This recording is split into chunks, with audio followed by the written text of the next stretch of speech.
Today's show is pre-recorded. Y'all know what time it is. Y'all don't know, y'all better ask somebody. Hat on, suit on, looking like the Dapper Dawn, giving them all. Dressed like $1 million bucks, things in its cuffs. Y'all tell me who could it be but Steve Harvey? Oh, yeah, out there listening to me. Put your hands together for Steve Harvey. Put your hands together.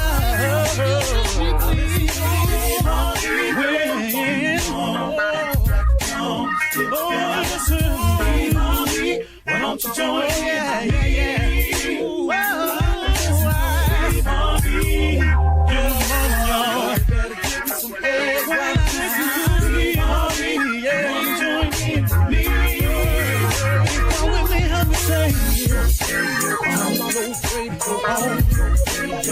You gotta turn on, turn on. Steve Harvey in the morning, y'all. Know y'all can hear me on. Turn it up. Steve Harvey in the morning, y'all. Yeah. Turn your radio on. You gotta turn your radio on.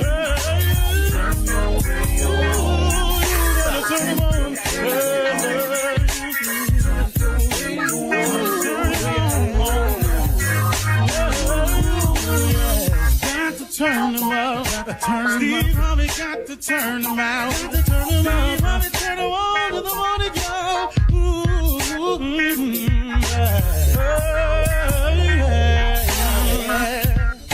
Come on, Steve. Come on. Do your thing, Big Daddy. I sure will. Good morning, everybody. Y'all listening to The Voice. Come on, dig me now. One and only Steve Harvey. Man, oh man, got a radio show. Yeah, I do. God's so big to me, man. I just have to tell you about it. I can't help it. It's rather obvious to me how big, how good God is. He's absolutely tremendous. He's off the chain. He on one. He be clowning. He be just showing out. Man, I'm just over here just on the receiving end.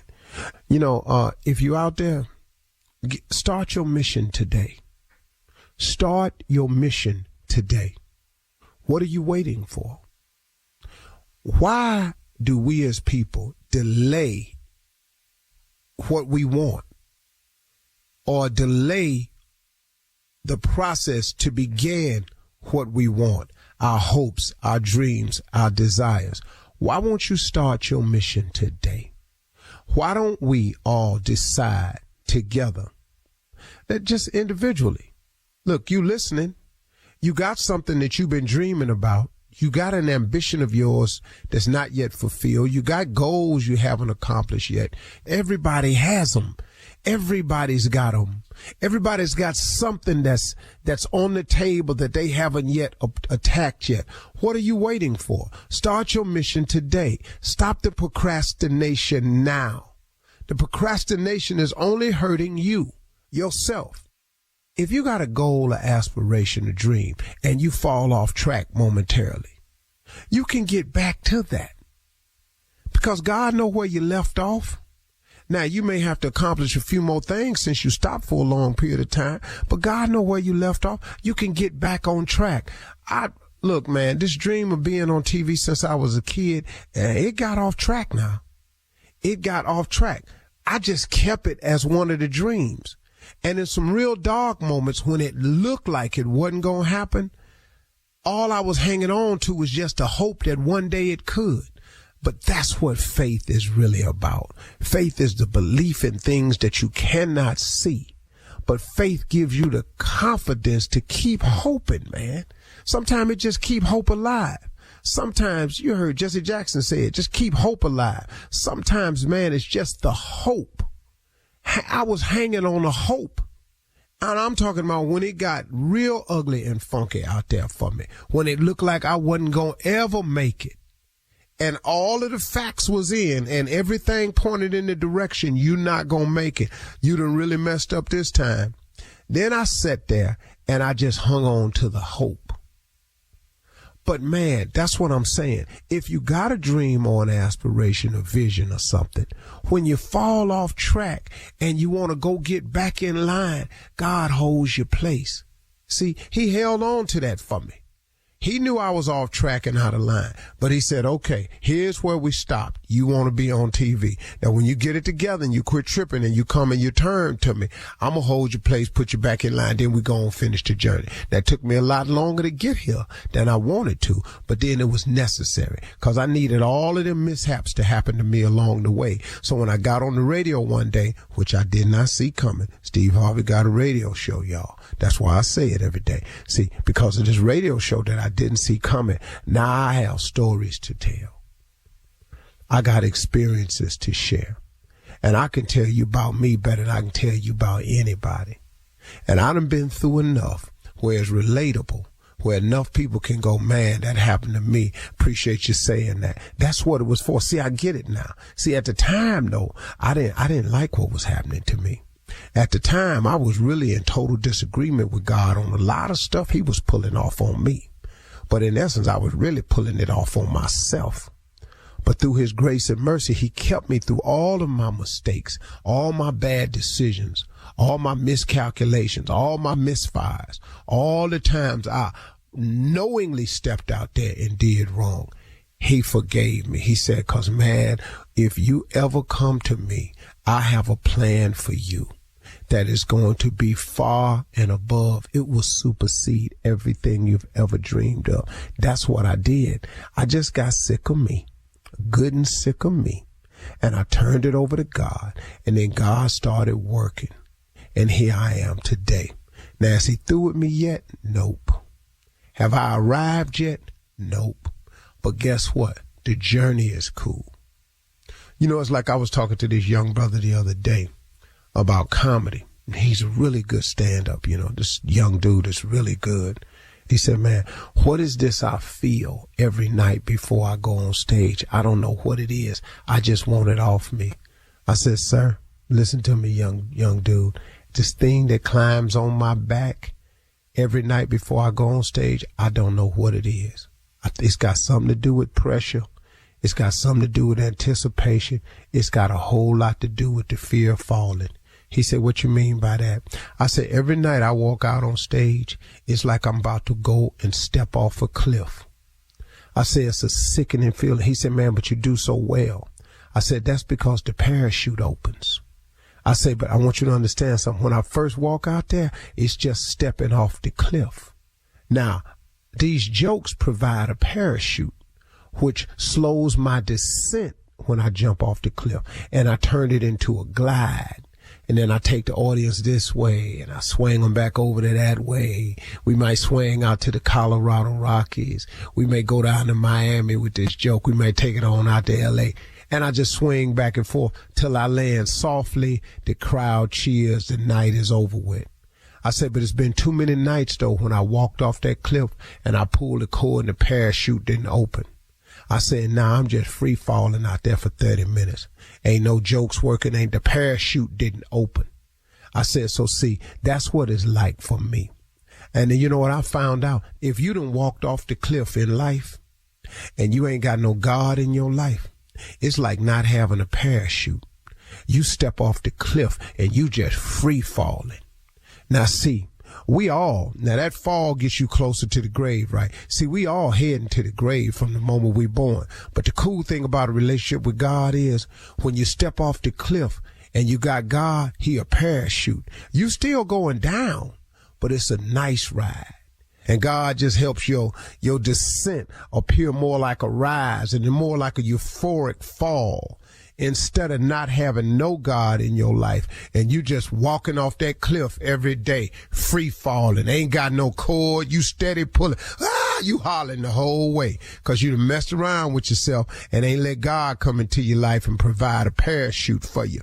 I would rather have a parachute since I got to jump every day than to not have one. God has been like a parachute for me. Ask me where that came from. I can't tell you. But like I always say, most good things that happen in my life that I can't explain, it's usually him. You're listening to the Steve Harvey Morning Show. Ladies and gentlemen, let me have your attention, please. What I'm about to do is start something, and it's called the Morning Show. We invite you to get with it, be about it, and come on. Yeah. Cause I'm gonna tell you right now, we good as gone. Yeah. So, I'm just telling you, come on. I wake up on ready, set. Yes, you do. Here we are, ladies and gentlemen. Steve Harvey Morning Show, Shirley Strawberry. Woohoo! Happy Friday. Ready, set, Steve Harvey. Good morning. There must be Carla Farrell. Thank you, Steve. Never mad on a Friday. Never could have made it. Okay. Junior. Gone like I beat Tommy. I'll be there. Yeah, brought that up. I thought you was going to bring it up the other day. We was talking about racing. I got scared. Yeah, I didn't want to hurt me. Well, J. Anthony Brown. After a full week of work, it's great to see a Friday. Thank you, Jesus, for Friday. Woo! Start any.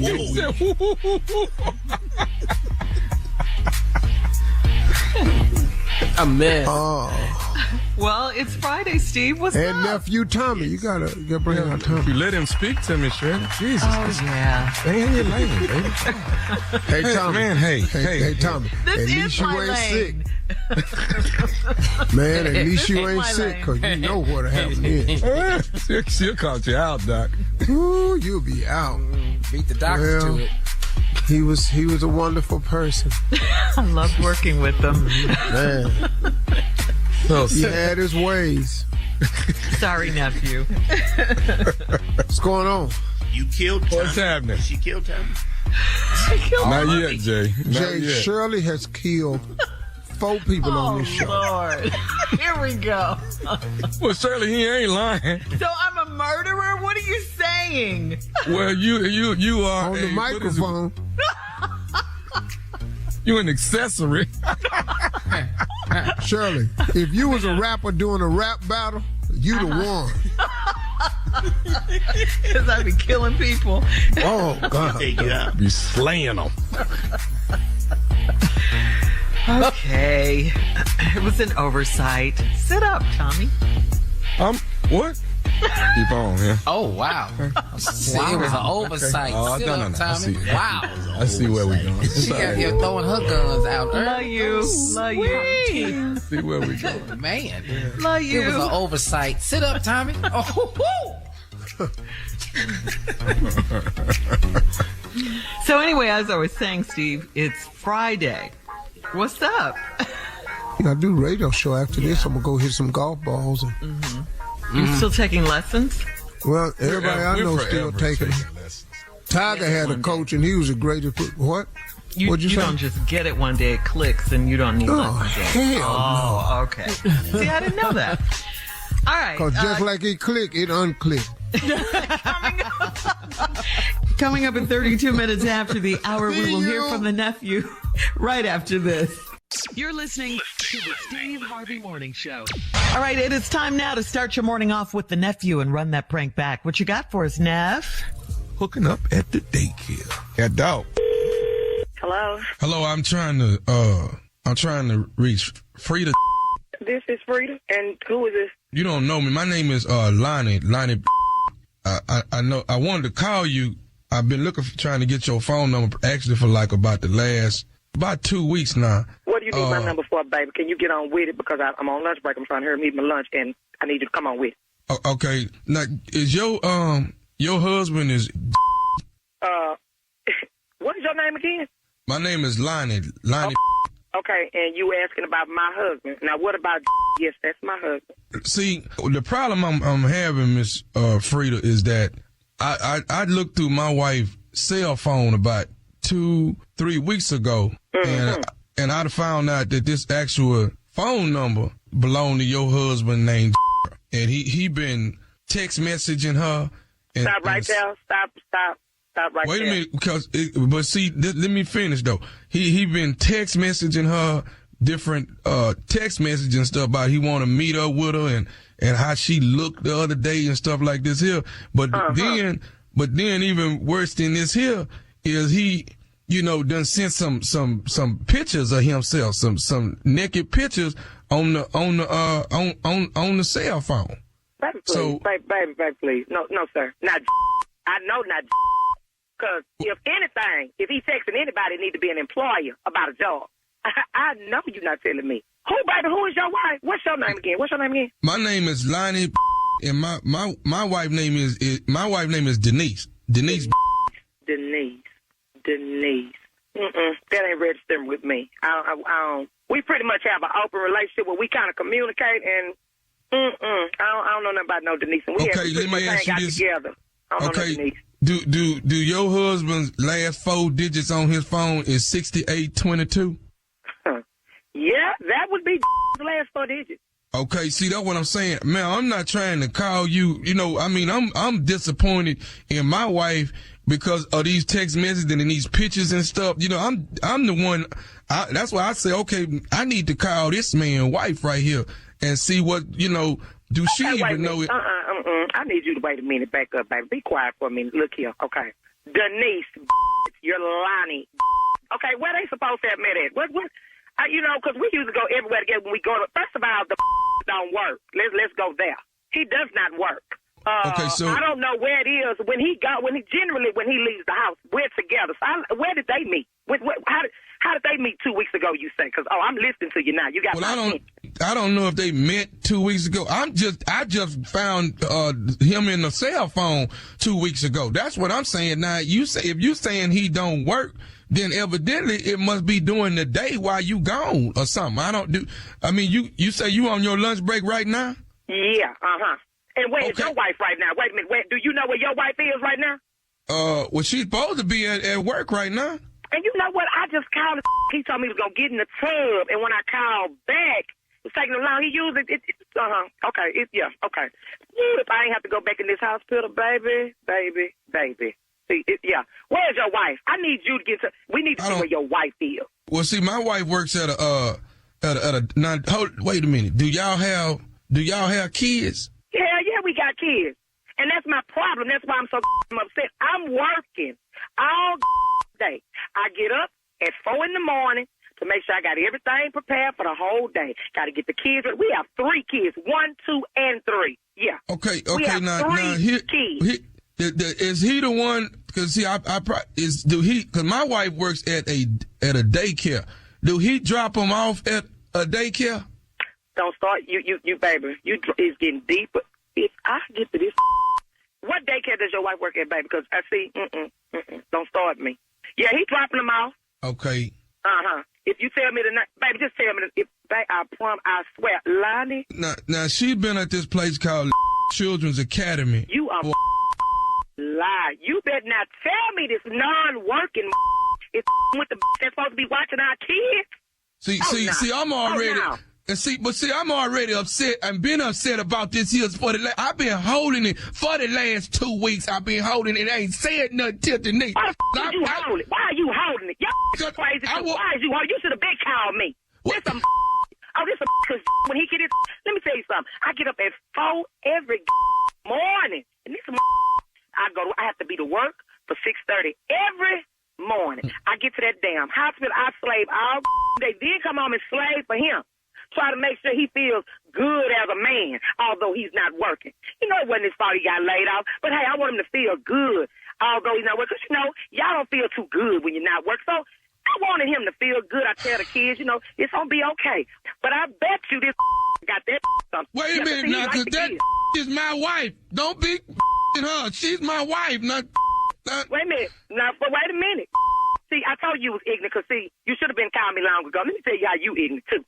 See, she's a first of all, because she said she too dumb. She said erase that out of her phone. She don't know how to play the game. And she with my husband, and he's sending her naked pictures. He ain't got to be showing her no way.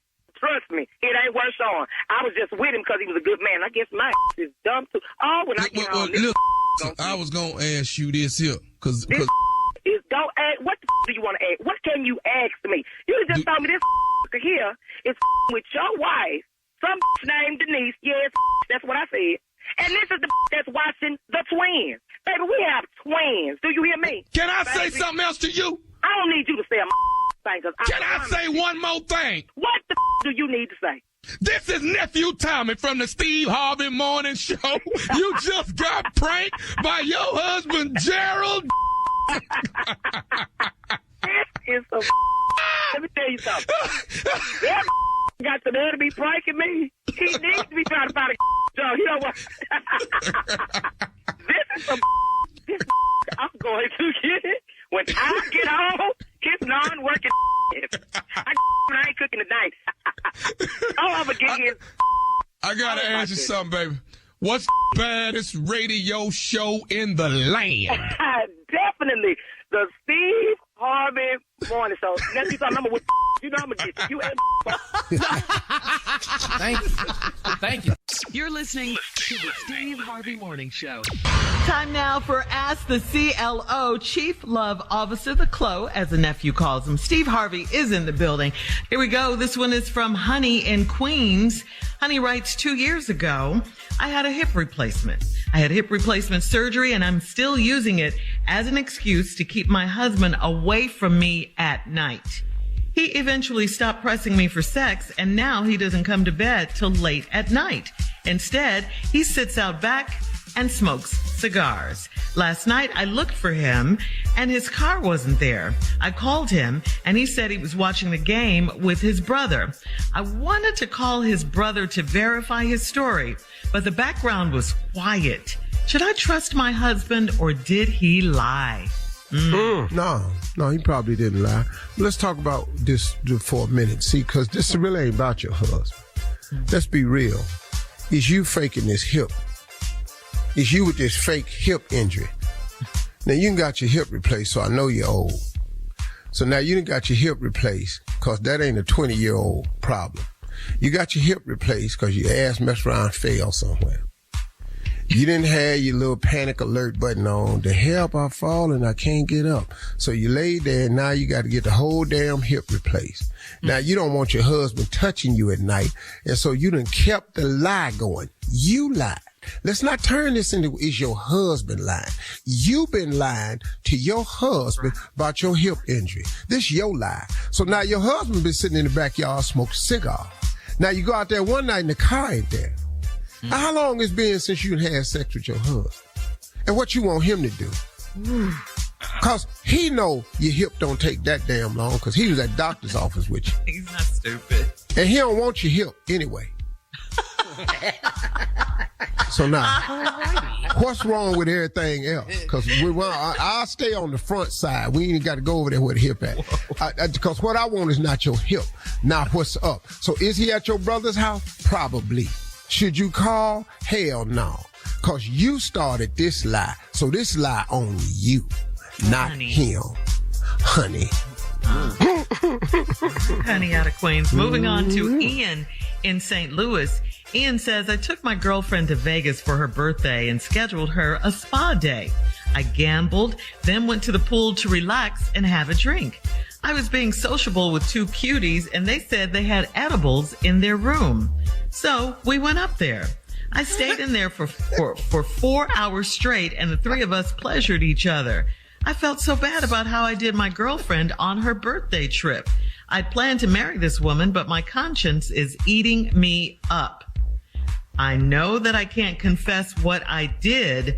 So how do I get past this? So let me ask you something, dog. If you know you can't confess what you did, what is you writing us for? No, you can't run the risk of one of her friends seeing this and talking about, wait a minute, didn't Demetrius take you out of your birthday, and wasn't he missing and all this? And then you come talking, couldn't find him. Girl, he was upstairs eating edibles in a room with two girls, and they was pleasuring each other. Hold up, dog. Dog, listen to me. We all make mistakes. Everybody. Don't you walk your ass in there and have no moment where you got to get this off your chest. This is, you've heard the statement, "Cad to your grave." This is a take it to your grave moment. I think you're stupid for writing this damn letter myself personally. Now, this is you a young ass dude, because you dumb. Yeah. Oh, yeah. Did he say how old he was? No, but he did say he in St. Louis. How many Ians there? What? He in St. Louis. He put his name in the damn. And why is this bothering him? That's what I need to know. What the man? Dude, he wasn't bothering you. No, he wasn't bothering you when you was eating them brownies and all them gumdrops and all this here. Wasn't nothing bothering you. Wasn't nothing bothering you when they was up there pleasuring each other. Dog, what happens in Vegas stays in Vegas. They created that. Why does he go to Vegas 6 times a year? Do you know the things I've done in Vegas I can't repeat? This ain't for you, man. No, one little ignorant ass moment you trying to past it. You passed it. Vegas ain't for amateurs, Steve. It already, this ain't what you need to do. You can't take your ass back out there. I used to go out to Vegas expecting that. Yeah. You went out there and it just happened. I went out there for it. See, there's different dudes right now. Dog, I know what this is out here. There's unbelievable stuff can happen to you in Vegas. Yeah. Sitting up in here, man. Ooh. Now you finna have some. How do you get past it? It's in your past. They don't call it Sin City for nothing. That's for sure. All right, so he's past it. I don't think he understands how many of us have a bag we carry into our grave that's full of stuff. Tommy, you know how big my bag is? You know how much load I got? Tommy, I got a slave behind me. Santa Claus. I got a truckload. I got a U-Haul. I got a U-Haul going to heaven with me. Man, I got stuff back there. You better not. I'm telling you right now. Look, man, my bag, you don't even understand. It's stapled. It's sold. Yeah. It's stitched. It's clamped. It's gorilla glued. You can't get in this bag. My bag don't move. And let me give you some advice. Don't take your ass back there by the bag. No. Don't ask no questions. Okay. Yeah. Man. Come on, Shirley.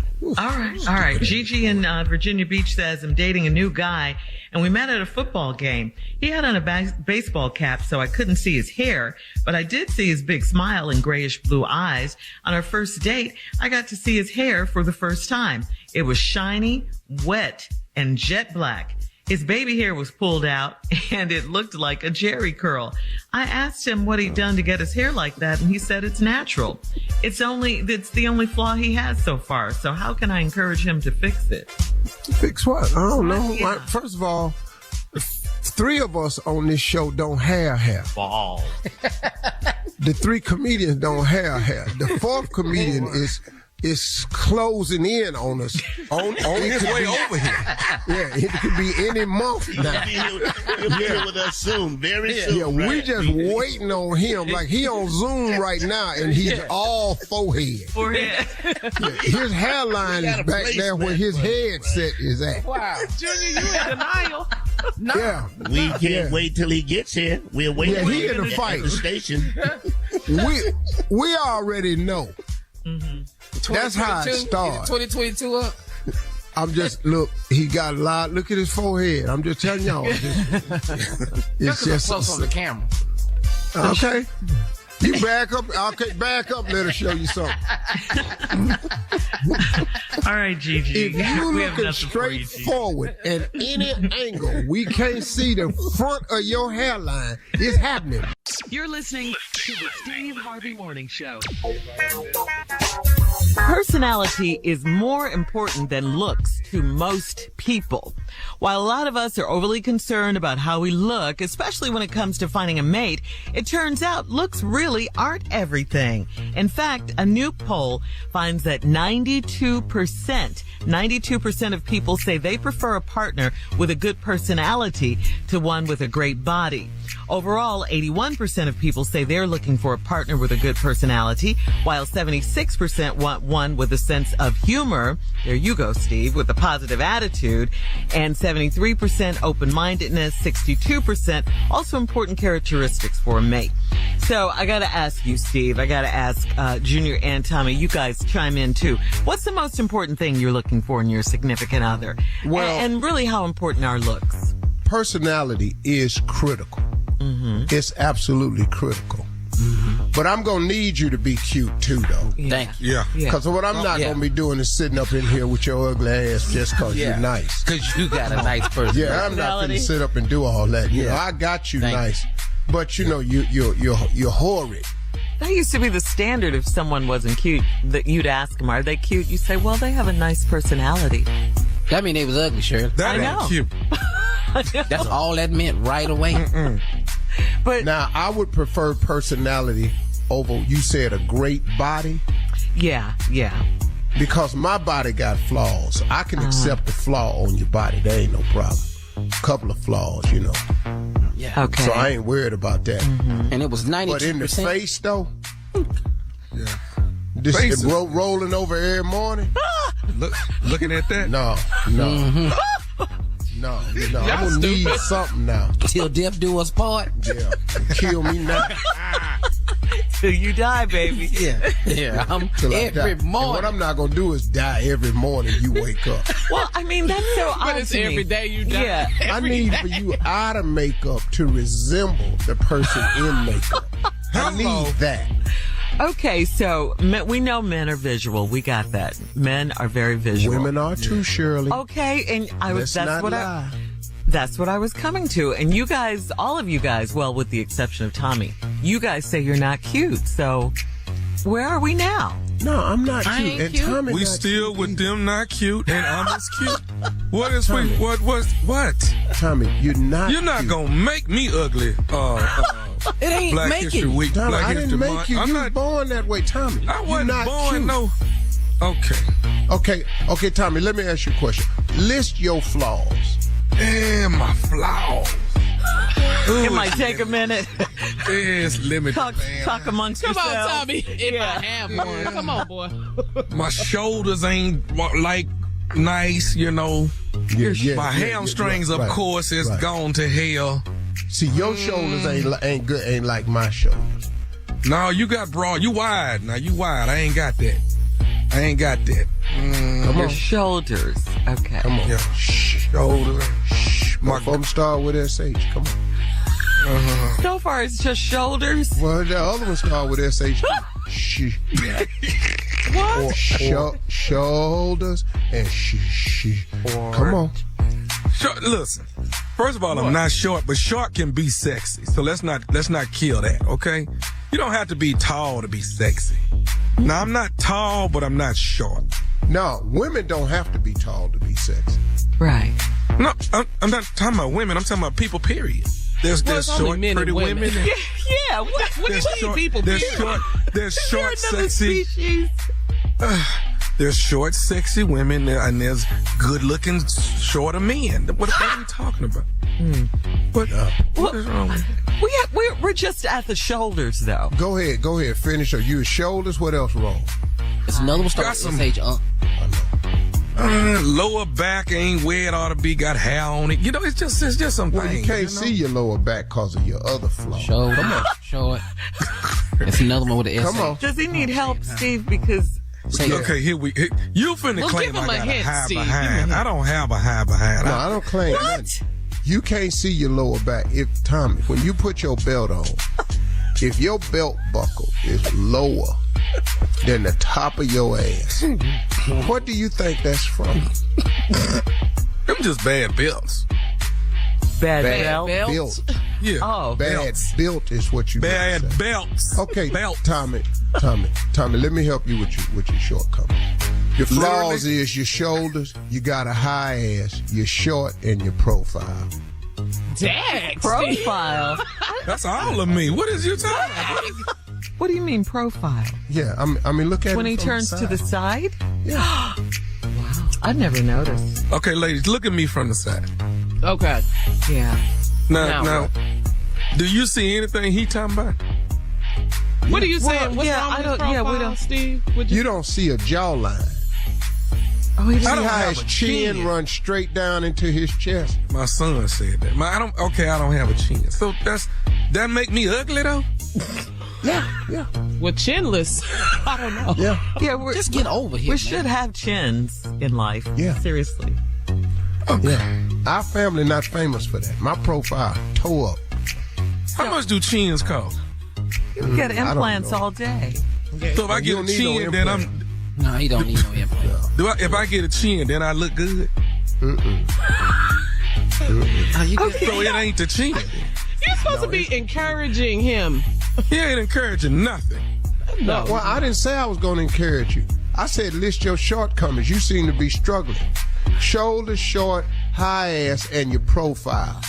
And your hamstrings is gone. What is yours? And your jumping ability is spot. What are gone. yours?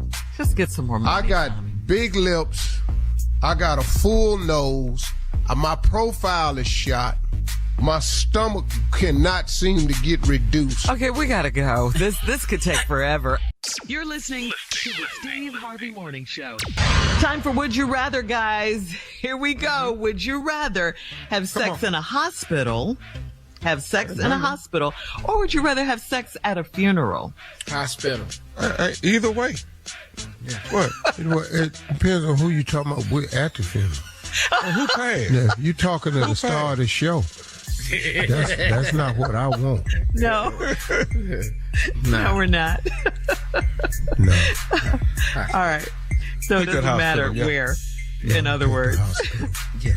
All right. Would you rather be financially satisfied or sexually satisfied? I'm going to go with A. Both of them. A. Yeah, I'm going to go with A, because if you A, you can get B. Right. And if you don't have A, you can't get B. Is that what you're saying? You got A? Yeah. B coming. B coming. Believe that. Hey, have you done B already, though? You been down that road already. I'm all right. Thank you, Lord. Yeah, I've done B without the A, and it ain't nothing but work and stress. I've been B with no A, and I'm telling you right now, you start looking for that A. Hurry, or you gonna mess around, ain't gonna be able to do B no more. Yeah. All this you want to go to dinner? I thought we can just go on to the house. I want to be taken out. Oh, okay. Here's another one. Would you rather be married to a compulsive liar, or would you rather be married to a compulsive gambler? That gambler be lying, though. Hey, you rather be married to a compulsive liar? You want somebody to lie to you all day, all the time? Yeah, all the time. I'm lying. I don't give a damn. Watch this here. What? Lie to me and see what happens. Lie to me and watch what I do. What you gonna do? We just be in a lie-topping contest. Who can give the best lie? Steve, I gotta go to the doctor today. What you gotta do? Oh, I'm going to the doctor too. I gotta go down there too. Damn, we got doctor's appointments on the same day. Look out here. Say something, Shirley. Watch. I cooked you a delicious meal. Oh, baby, I already ate it.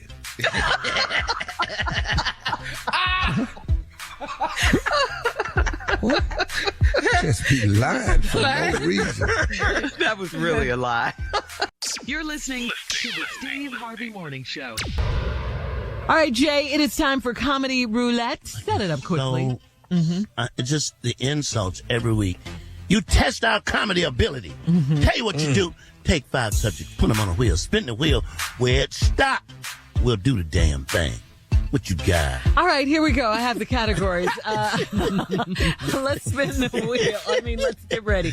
All right, she has an invisible boyfriend. Oh, everybody knows somebody like that. All right, that's number 1. Number 2. Never seen her. Stop lying. You're staying at your mama's house. Oh, that's a good one. I like that. Yeah. Number 3. When are you going to get that back tooth fixed? You know people like that. Oh, yeah. Oh, my God. Oh, my God. Oh, it's right back there.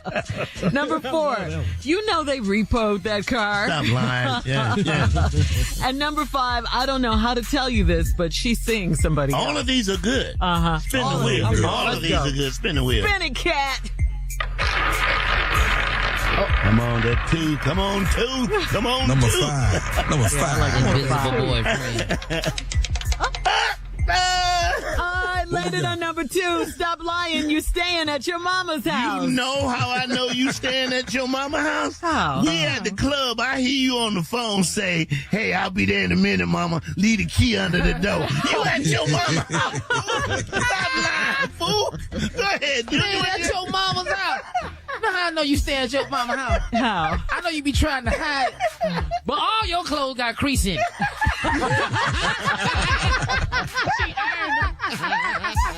You know damn well you don't iron that good. All your clothes got an even crease, front, back, and on both shoulders. You staying at your mama. Stay at your mama's house. You know you staying at your mama house when you got a lunch bag with your name on it in the car. Your mama made that for you, boy. What you got, Steve? When you on your cell phone talking, and we can hear the washing machine in the background. You in the basement, ain't you?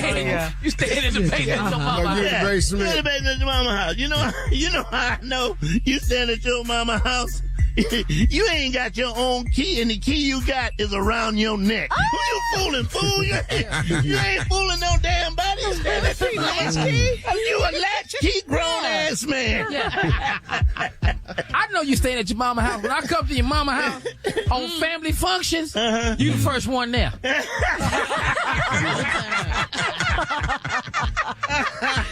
How you the first one here? Right. We know you staying at your mama house when you only invite us over during prayer meeting when mama gone. Mama gone to church tonight. We can come through. Yeah. I know you at your mama's house. I know you at your mama's house. Okay. This how I know you live at your mama's house. You always smell damp. Why you smell like the basement? You know how I know you just smell all wet and everything. That's how I know you stand at your mama's house. Every day you coming in talking about a gospel show you watch. Since when you start watching Oldstein, fool? I got a lot of experience in this area. That's why I know you staying at your mama's house. When you always into it with her boyfriend, how come you and Earl always at odds? Because your ass is over there. Right. You don't like nothing Earl say? You know you staying at your mama house because your lotion you wear smell like Avon. Avon on you. Not Avon. Yeah, why you come to work smelling like White Diamond? What is that about? Come on, Steve. Close it out. Close it out, Steve. This is how you know you live at your mama's house. Cause the car you driving got a Bible on the dashboard and a bobblehead Jesus. Dude, that's your mama's car, boy. Your mama car and my That's your mama's car, boy. Stop lying. I love it. All right, we'll be back with Did nephew. we do it or did we not do it? Yeah, you guys did it. You guys did it. We'll be back with nephew Tommy's prank phone call after this. You're listening to the Steve Harvey Morning Show. Coming up at the top of the hour, right about 4 minutes after, it's my strawberry letter for today. And the subject, oh, you guys are going to love this. This drinking and cussing has got to stop. This drinking and cussing has to stop. Okay. Dun, dun, dun. Yeah, we'll get to that a little bit later. But right now, the nephew is here with today's prank phone call. What you got for us, Nev? 3-minute remarks. 3-minute remark. I think all of us as black people know what that means. 3-minute remarks. It happens at the funeral, and people want to go a lot longer than what's expected. So let's take a listen. 3-minute remarks. Hello? Yes, I'm trying to reach a brother Keith, please. Yeah, this is Keith. Keith, how you doing? This is Lawrence over at Hill Funeral Home. Okay. We are the ones that have the doing the funeral for Sister Dolores. And that is your aunt. Am I understanding right? Yeah, that's my auntie. Okay, and as you know, the funeral is this coming Thursday. Yes, I'll be there Thursday. I'm giving you a call because it's been brought to my attention that you were going to be giving remarks for the funeral. Is that correct? Yes, absolutely. Okay, I wanted to call you because we're getting ready to print the programs for the funeral and let you know that they have taken you off for the remarks because they say that you're not going to be... Hold on. What do you mean taking me off? Well, what I'm saying is they say that you're not going to abide by the 2-3 minute rule that they have for remarks, and they've taken you off. And who is they? Who? Hold on, come out. Who? What's the name again? Lawrence. I'm Lawrence. I'm the actual funeral director. Lawrence. And who told you to take me off? One of the family members, I'm assuming, is who made the adjustment. And an adjustment? That ain't no adjustment. That's changing the whole program. Who else is on the list? I mean, there's quite a few family members doing different things throughout the funeral. Okay. So how did you get to my name is what I'm trying to figure out. That they said listen to me. Listen to me. Brother Keith, listen to me. What they said is that you weren't going to abide by the time.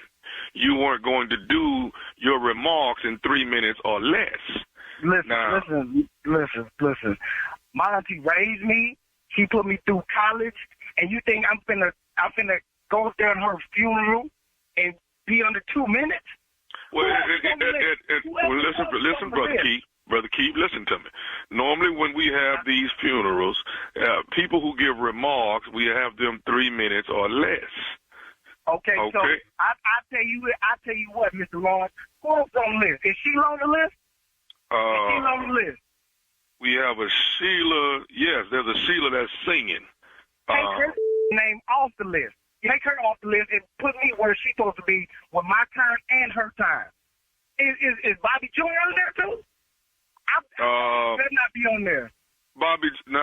Yes, Bobby Jr. is giving remarks. What? That's Dolores'. That's Miss Dolores' son, right? Yes, her son, the one that been locked up. He just got out of jail. Truth be told, he the one down there put her in the coffin. You need to take him off the list too. Give me all that time, because if I ain't gonna take nothing at my auntie. Brother Keith, let me just say this to you. I cannot take Sheila or Bobby Jr. off. I can't make any alterations to this program unless they say that I can. Sir, what you mean? You already taking people's name off. You taking my name off. But they orchestrated this though. Who is they? Who is they? They finna have a mother problem. They try to take me off my auntie program. Who is they? Sir, I'm not gonna get into a family matter, but until they say that you can be on. You're already in a family matter. Sir, I'm not going. I don't want to have this turn out to be bad, and we want to have a great home going for Sister Dolores.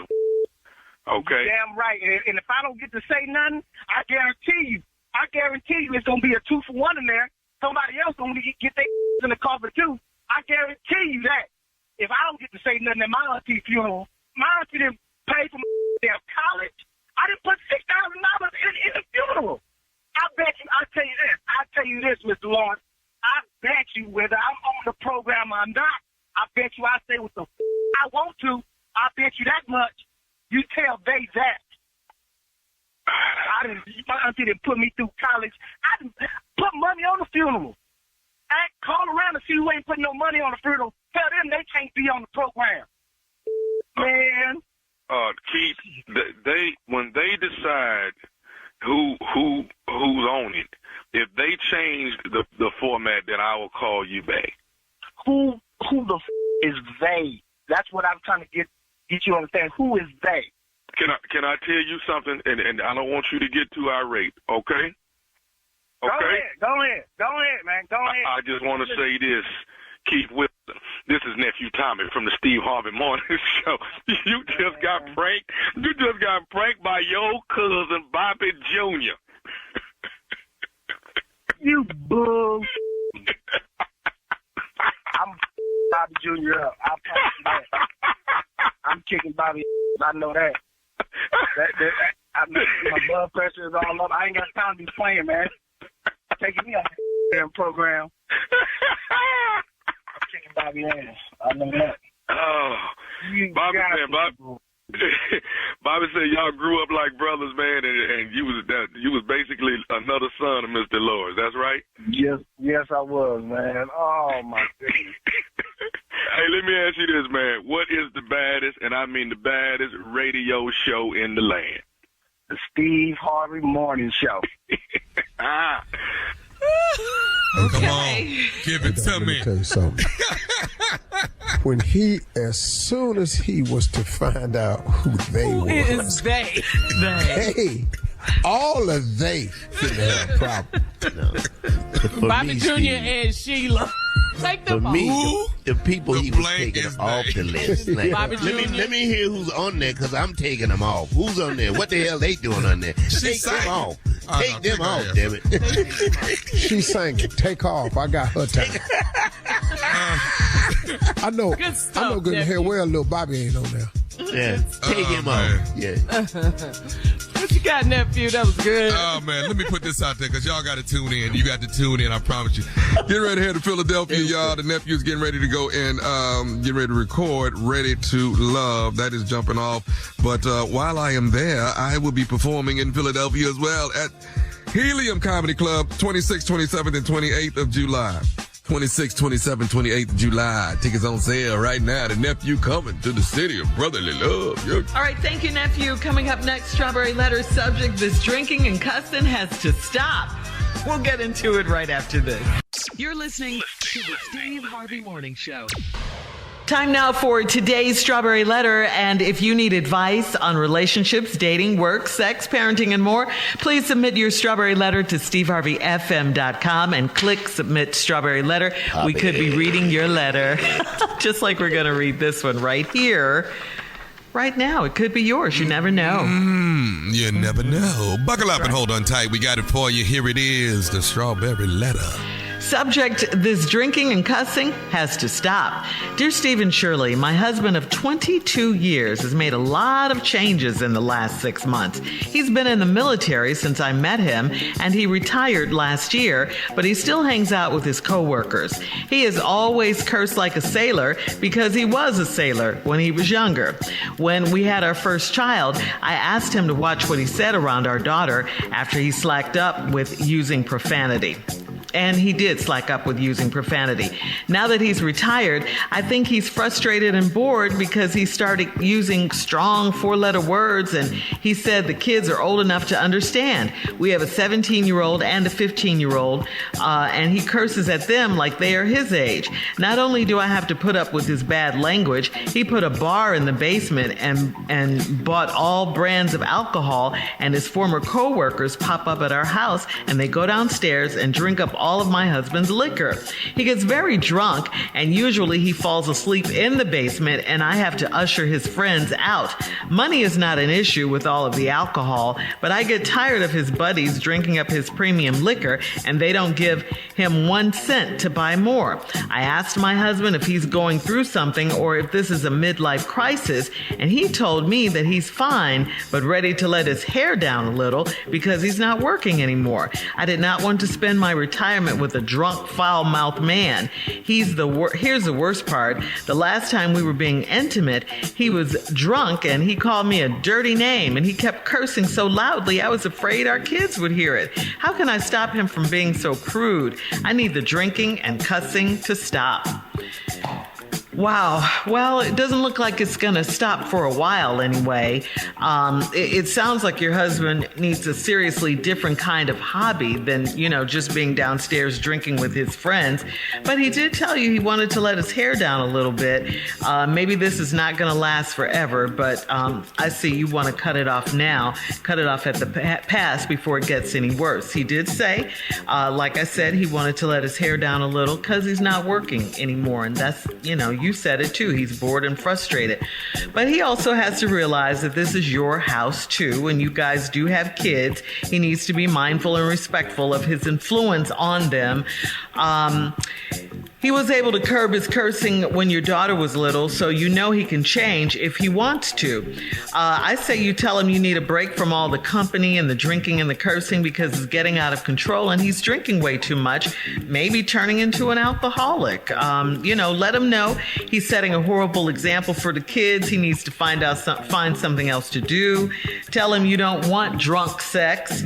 You don't want that, and you don't want his old co-workers just popping up at the house unannounced. Now, are you mad at that, or are you mad at the fact that they're drinking up all your husband's good liquor? Because those are kind of two different issues. If they come, you don't have to answer the door, especially if they come unannounced. Stop letting them in. If they do, just don't answer the door. And if you do let them in, hide the liquor. Hide the liquor. All right? That's what you have to do. Steve? Well, this drinking and cussing has to stop. I'm going to just be up front with you before we start this letter. I might can help you with the drinking. What are you saying? I don't want to be hypocritical. You can only do halfway. I think I can possibly help you with this cussing. I know where it comes from. Anyway, your husband, 22, that made a lot of changes in the last 6 months. Been in the military since you met him. He retired last week, but he still hangs around with his coworkers. Well, he misses friends. They had relationships. A lot of people, once they stop working, they miss the camaraderie at work. They miss the relationships down at the job. They just his dudes, and he miss them, all right? So he's always cussed like a sailor, and he said that's because he was. But Marines cuss, Army people cuss, post office workers cuss, pastors cuss, comedians cuss, yes. Radio show hosts cuss, Shirley cuss. She act like she don't, but she probably do.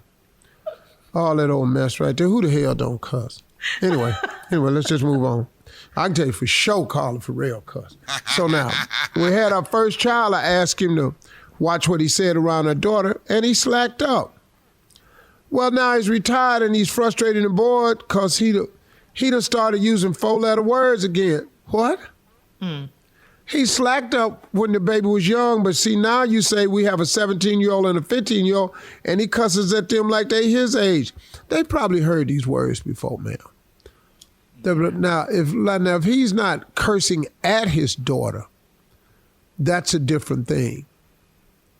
Cussing at your little girls is wrong if you a man. I just think it's wrong. I do. Not only do I have to put up with his bad language, he put a bar in the basement, he bought all brands of alcohol, his former co-workers pop up at the house and they go downstairs and they drink up all my husband's liquor. He gets very drunk and usually falls asleep in the basement and I have to usher his friends out. Now that's a little crazy. Your husband drinking that hard? Yeah. That he fall asleep and they still down there? That's a problem. I have a solution for that, though, when we come back. I asked my husband if he's going through something in a midlife crisis. He said he's fine. He just ready to let his hair down a little bit because he ain't working no more.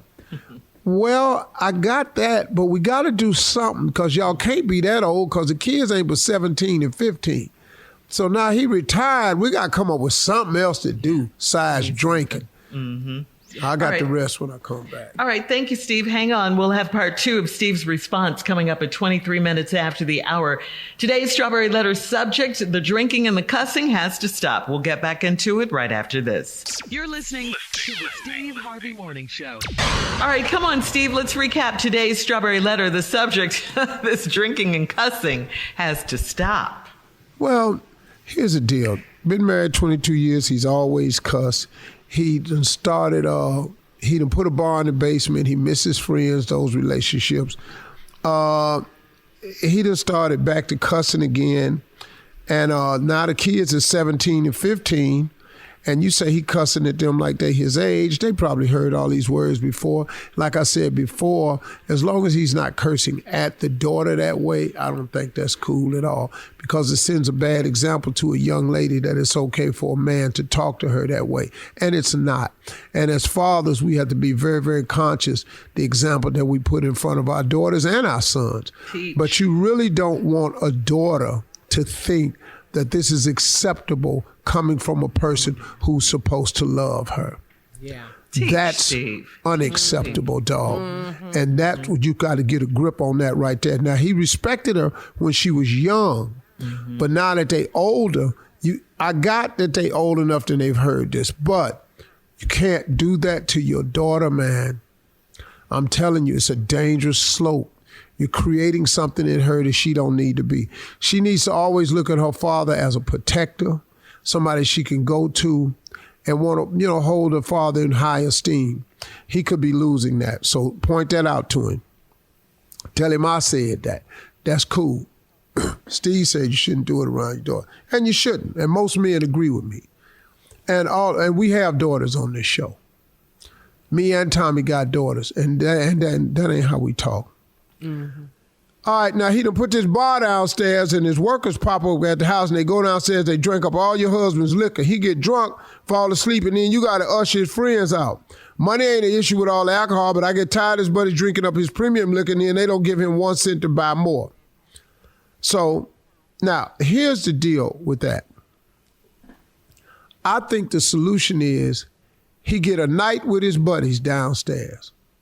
Pick the night that is the night for drinking, and then that makes it once a week or once every 2 weeks, whatever y'all decide. But he gets a night to go down with his bar with his buddies. They can't just pop up. I don't know what y'all running over there. This ain't camp. And y'all ain't little kids coming over talking about, hey, we want to play video games and ride your bike. That ain't what this is. You got a family, dog, and you can't have people just popping up at your house. That's unacceptable, because now you're not only disrespecting your daughter, you're disrespecting your wife.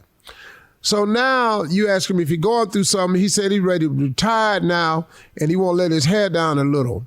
I've been told that you can retire from the military as early as 38. But you've been with him 22 years, so he must have been in the military for 22 years. So let's say y'all got married at 20. Let's say 2022, because the kids is 15 and 17. So let's say he 44 years old. Okay, dog. So you ain't finna do nothing except drink? Because you done retired? You got to do something else, dog. You may live another 40, 50 years. Well, what? This can't be it. You need to get some hobbies. I didn't want to spend my retirement with a drunk, foul-mouthed man. Here's the worst part. Last time we were being intimate, he was drunk and he called me a dirty name. And he kept cussing so loudly, I was afraid our kids was here. Well, they heard it. They heard it. He loud. Drunk people don't ever realize how loud they talking. I don't know what happened, but I think drinking blocks your hearing. That is for damn sure a symptom of being drunk. I think it blocks your hearing. So I know he talking loud and they heard it. How can I stop him from being so crude? I need the drinking and cussing to stop. First of all, Shirley said it right. You don't have to have drunk sex. So you drinking, we not having sex. That'll cut back on some of the drinking. And if you cuss me, it's over. But now, once again, I can help you with the drinking. I know, sex and cussing is kind of, They go together? Yeah, kind of. Sex and cussing. Kind of hand in hand. Are you really? Okay? Yeah, I'm just trying to figure out how we going. We're going to stop cussing at the kids, but I'm trying to figure out how we're going to stop this while we having sex. What are we supposed to say? I mean, I know substitute words like, ooh, goody, goody. You can't, just can't. I don't know what you're supposed to say while you having it that replaces all sugar, honey, iced tea. Oh, I don't know how you replace that with sometimes jeepers. What, Jimmy? Jeepers. Jeepers is that. How about him and just, whoa, this is swell. You know, this Swell. Yeah, I don't know what we're doing right here. You know, I don't know how to do that. So once again, I can't help you right there. Mm-hmm. He needs to stop the drinking, knowing you need to have the guys have a night that they can come over and you know they coming and they leave.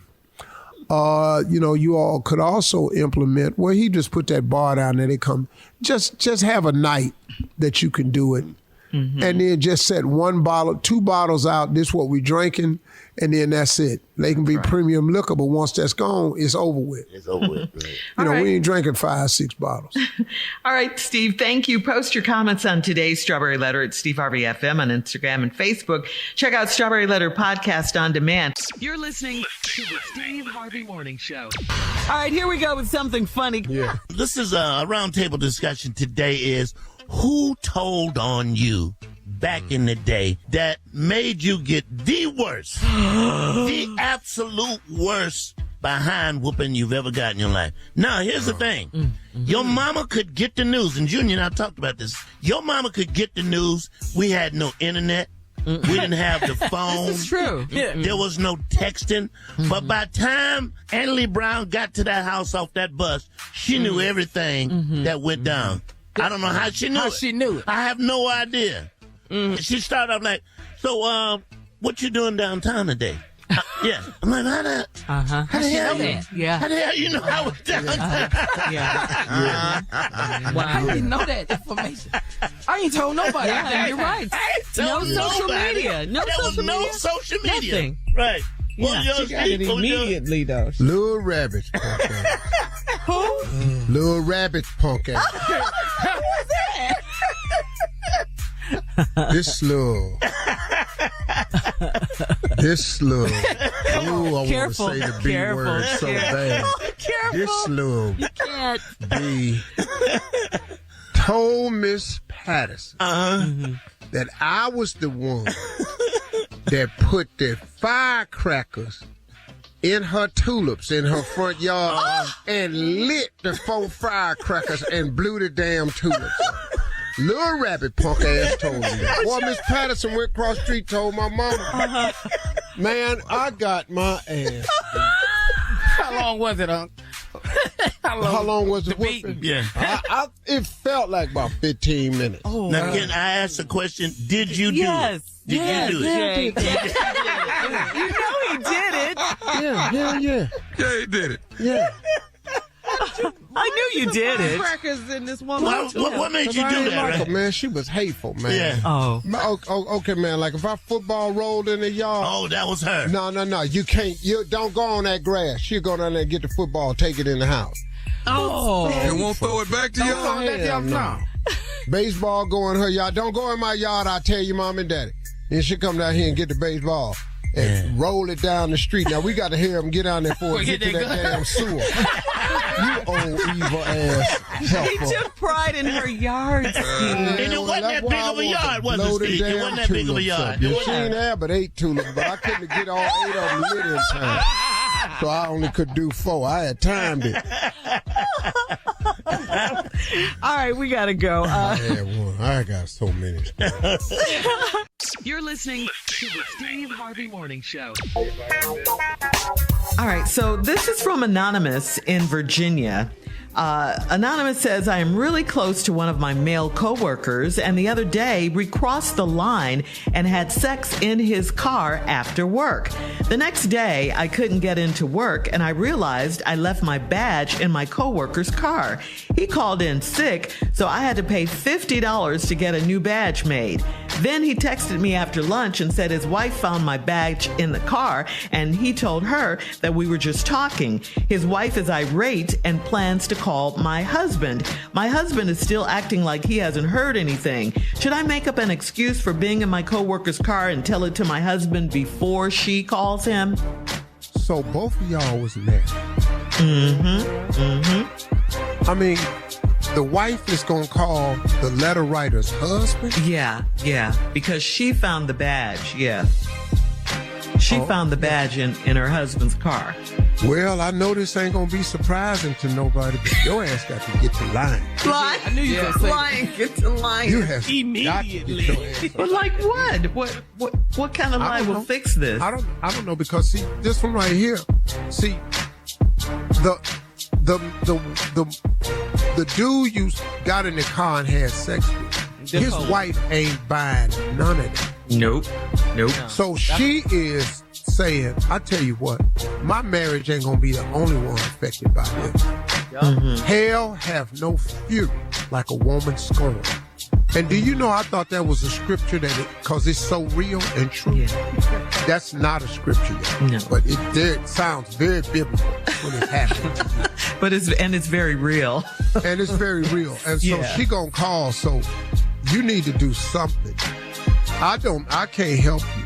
You know, y'all was everybody was going out to eat for lunch, and he was going a certain way. He was going to a certain, and so you all decided to go and ride together. It was other people in the car. It wasn't just you. Other people was in the car. I wasn't in the car by myself. So why did your badge come off in the car? Why did you feel the need to take your badge off? Because I wasted ice on my thighs, and then I dropped down in the floor to look for it, and my badge came over my head. Off your neck, off around your head. Well, I had to take it off my neck because I was dabbing my work suit off to get it. Okay. And I cleaned my badge off so it would work on the detector. I wiped it off, and I accidentally left it in the car. Because I took it off when I waste my tea on there. You know how I love tea. Oh, okay. So then I can ask the husband, did he see the coffee stains or tea stains? No, there was tea. You're not going to see tea stains. This wasn't coffee, sweet. I didn't say tea coffee. doesn't stain? He said this wasn't coffee, sweetie. Like I'm wrong. Right. You didn't get your facts straight. I said tea. I ain't saying nothing about no coffee. I had tea. And it was a real light tea because I had asked for extra ice. So it wasn't even hardly brown no more. It was green. It was damn near clear. Yeah. It's all about the details when you tell a lie. Yeah. It sounds like. Stick to him. I like that lie. I believe it. And it was other people in the car, so I don't know why she mad at me. There was other people in the car. But he slammed on his brakes and boom, all that tea went splashed everywhere, and I was back there, and I was sitting in the back anyway. Okay, here's a question. Are the two co-workers still going to be getting together after work? No, they need to stop right now. It's over? See, you've got the warning shot. You didn't get busted. That's right. See, God always gives you a chance. He always gives you a chance when you make a mistake. The first one, he fires a shot in the air. This is a shot in the air. But y'all have had the shot in the air before. So this one was, he took a little bit of your earlobe meat off. So this somebody else has had wondering what y'all was up to, and you didn't heed that warning. Now you done left the thing in the car. Now God done fired this shot and took a little earlobe meat off. Now if you do it again, the next bullet is in your teeth. Okay, all right. I will be doing some more questioning. Yeah. All right, coming up in next 20 time minutes. somebody gonna be knocking on the window, and you gonna know this person real well. Coming up in 20 minutes after the hour, we'll have more of this ignorant show right after this. Thank you. You're listening to the Steve Harvey Morning Show. All right, Steve, please introduce your man. J. Anthony Brown. Yes, time to look into his mind. Thank you. I have a list of some of the calls that were made for 4th of July, 911. Here we go. We have a family involved in a mustard fight. Could you send someone over to the house, please? Just straight up mustard. Mustard? That's it? Mustard? Barbecue?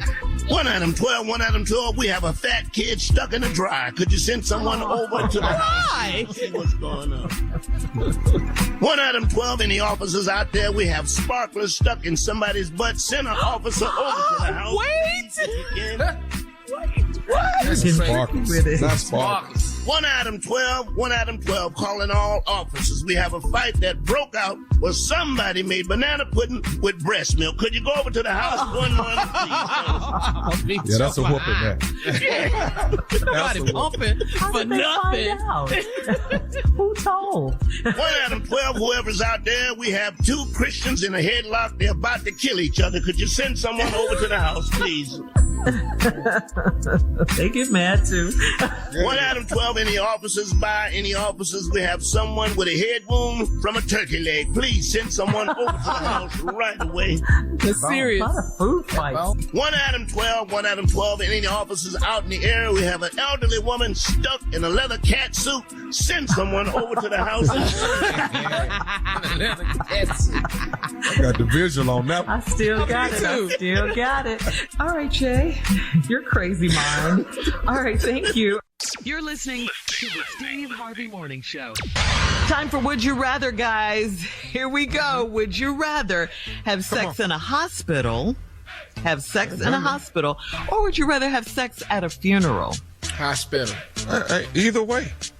Yeah. What? It depends on who you talking about at the funeral. Who paid? Yeah, you talking to the star of the show. That's not what I want. No, we're not. No. All right. So it doesn't matter where, in other words. Yeah. All right. Would you rather be financially satisfied or sexually satisfied? I'm going to go with A. Both of them. A. Yeah, I'm going to go with A, because if you A, you can get B. Right, and if you don't have A, you can't get B. Is that what you're saying? You got A? Yeah. B coming. You believe that? Hey, have you done B already, though? You've been down that road already. I'm all right. Thank you, Lord. Yeah, I've done B without the A, and it ain't nothing but work and stress. I've been B with no A, and I'm telling you right now, you start looking for that A. Hurry, or you gonna mess around, ain't gonna be able to do B no more. Yeah. Oh, let's go. You want to go to dinner? I thought we can just go on to the house. I want to be taken out. Oh, okay. Here's another one. Would you rather be married to a compulsive liar, or would you rather be married to a compulsive gambler? That gambler be lying, though. Hey, you rather be married to a compulsive liar? You want somebody to lie to you all day, all the time? Yeah, all the time. I'm lying up. I don't give a damn. Watch this here. What? Lie to me and see what happens. Lie to me and watch what I do. What you gonna do? We just be in a lie-topping contest. Who can give the best Steve, lie? I gotta go to the doctor today. What you gotta do? Oh, I'm going to the doctor too. I gotta go down there too. Damn, we got doctor's appointments on the same day. Look right here. Say something, Shirley. Watch. I cooked you a delicious meal. Oh, baby, I already ate it.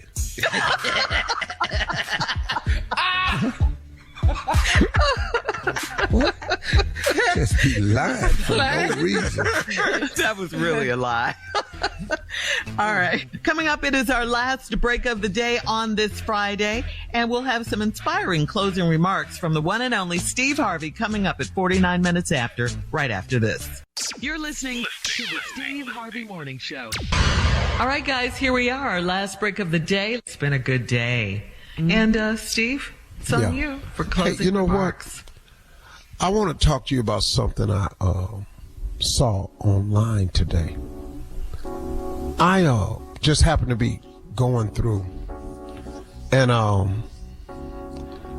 think it was on Instagram, but I was watching Bishop Jakes, man, and he's absolutely hands down one of my favorite people.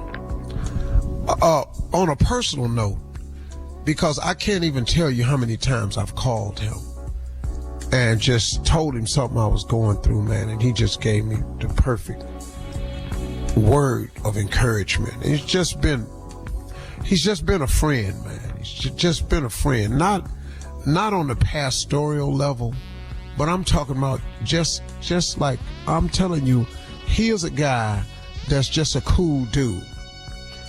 And he don't talk to you with crosses coming out of his mouth every time he open it. You can just have real conversation with him, man, about what's really happening and what you can really do about it. Now, he gonna end up telling you about faith, but he gonna also give you some real life situations so you don't get, clouded with it like it's just all, sugary, like here's a real simple answer, just apply this scripture and go on about your business, cause it's life. But I was listening to him today, and he was talking about courage. And he was talking about, do you have the courage to go for it? Because he was talking about success, and he was talking about it takes courage to be successful. So see, if you don't want to be nothing, it don't take no courage, because it takes courage to win. Look, man, if you want to be regular, if you want to just lay it down, if you don't want to make no waves, if you want to be mediocre, if you want to just go on and fit in, if you want to dress like them, if you want to act like them, if you want to walk like them, if you want to think like them, if you want to do what they do, and you ready to just let mediocrity have its way in your life, then you don't need no courage. But if you want to win, it takes courage. And once you make the decision to win, they're going to talk about you. Because they don't talk about nobody that ain't winning. When the last time you heard a conversation about somebody that ain't winning? No, man, they talk about you if you winning. They talking about you winning in hopes that they can see you fall. If they see you stumbling from the top, you still winning. But if they think they can see you stumbling, here they talking about you. They try to find anything they can to bring you down. But it takes courage. It takes courage to be successful. It takes courage to win. And he kept asking the question, do you have the courage to win? Because when you start winning, y'all, you got to be ready. Because they're going to talk about you. They're going to take shots at you. They're going to throw rocks at you. They're going to take aim at you. Ain't nobody aiming at no losers because they too easy to hit because they down there already. See, people only get credit for shooting at somebody up. What good? And listen to me, I'm not making fun of the less fortunate by any way. But you don't see nobody always talking about the downtrodden. Unless they ignorant, just trying to make themselves look better. Nah, man, you know what gets you on the internet? You know what gets you viral? You know what gets you streaming? When you start talking about somebody that's about something. Because you know what? Those people are news. See, you popular. When you start going viral, when they start talking about you, it's because you're winning. You can't go viral on somebody that ain't nobody. So y'all, take heed, take heart, and take courage all at the same time when they talking about you. Because that means you're moving. That means you're shaking them up. That means you're giving them something to talk about. But in order to do that, it's going to take some courage. You've got to be courageous, man. It don't take nothing to mail it in. It don't take nothing to lay it down. All you got to do is say, I'm through. I ain't doing that no more. And it's done. It's over with. But sit up and say, I'm going to finish. Sit up and say, I'm going to see it through. Sit up and say, I'm going to be the best. Sit up and say, I'm going to fight. I'm going to try. I'm going to fight. I'm going to win this one. See, they talk about all these fights that's going down and stuff, and they talk about who fighting. Lamar Odom fighting. Mayweather fighting this dude. Chris Paul. He go, RuPaul, whatever his name is. They want Paul boys fighting over this dude. This guy McConnell fighting over here. But the only reason they talking about you is because you finna do something. They ain't talking about nobody that ain't fighting. They ain't talking about nobody that ain't throwing no punches. They ain't talking about nobody that didn't sign the contract. The conversation is about the people who signed up to fight. The credit belongs to the man who is actually in the arena. Now, I'm paraphrasing this thing that Teddy Roosevelt wrote, because the whole way he did it wasn't for me. But the credit belongs to the man who is actually in the arena, whose face is marred with dust, blood, sweat, and tears, not to those cold and timid souls in the stands who know neither victory nor defeat. They just spectators, man. And the only reason they talking about you, because it look like you trying to win. But it takes courage. Be encouraged, everybody. Go for it. Those are my closing remarks. Y'all have a great day. Hey, listen, talk to God. He'd love to hear from you, okay?